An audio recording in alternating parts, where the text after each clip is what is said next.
என்ன இன்னுமே lunch ready ஆகல? இன்னும் இல்லம்மா. இது என்னது? கோவில் புளியோதரையா? இங்க இதான் ரெடி ஆயிட்டு இருக்கு கோவக்காலாம். ஓகே. காப்பி வச்சிருக்கு. அடுப்படி இப்படி இருக்குல்ல, எல்லாம் என்ன சொல்லுவாங்க? பரவாயில்ல, சமைக்கும் போது எல்லா அடுப்படியும் இப்படிதான் இருக்கும். இது கீரையா? ஓகே. வீட்டுல இருக்குல்ல, டெய்லி லஞ்ச் வீடியோவே போட்டுட்டு இருக்க. எல்லாரும் ஏதாச்சும் சமையல் வீடியோ போட சொல்றாங்க. நீ சமைக்கிறத பார்த்து அவங்க என்ன பண்ண போறாங்கன்னு கேக்குறாங்க. நீ சமைச்சது, அதனால சமைச்சு வீடியோ போட்டா பாப்பாங்க. நீ சமைச்சு முடிச்சிட்டு நான் எங்க வீட்டுல இதான் லஞ்ச்னா எப்படி பாப்பாங்க? இது எல்லாத்துக்கும் ஒரு ஐடியா வரும்ல, செஞ்சிருக்காங்க இது மாதிரி செய்யலாம், இல்ல என்ன குழம்பு வைக்கிறதுன்னு யோசிச்சுட்டே இருப்பாங்க. அவங்க கமெண்ட் பண்ணிட்டு தான் இருக்காங்க. நீ தான் சமைச்சு போட மாட்டேன். நான் எதுவும் சமைச்சு போடலாம். ஓகே.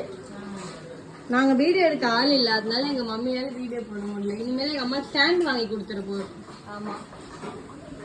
சரிமே, பாய். என்னோட பழைய ஐபோன் இருக்குல்ல, அதை ரிப்பேர் பண்ணி கொடுத்துட்றேன். திரும்ப நல்லதா இருக்கு. திருப்பி அழுகிற வீடியோல போட மாட்டேன். பாய். நைட்டி போட்டுக்கேன். பாய்.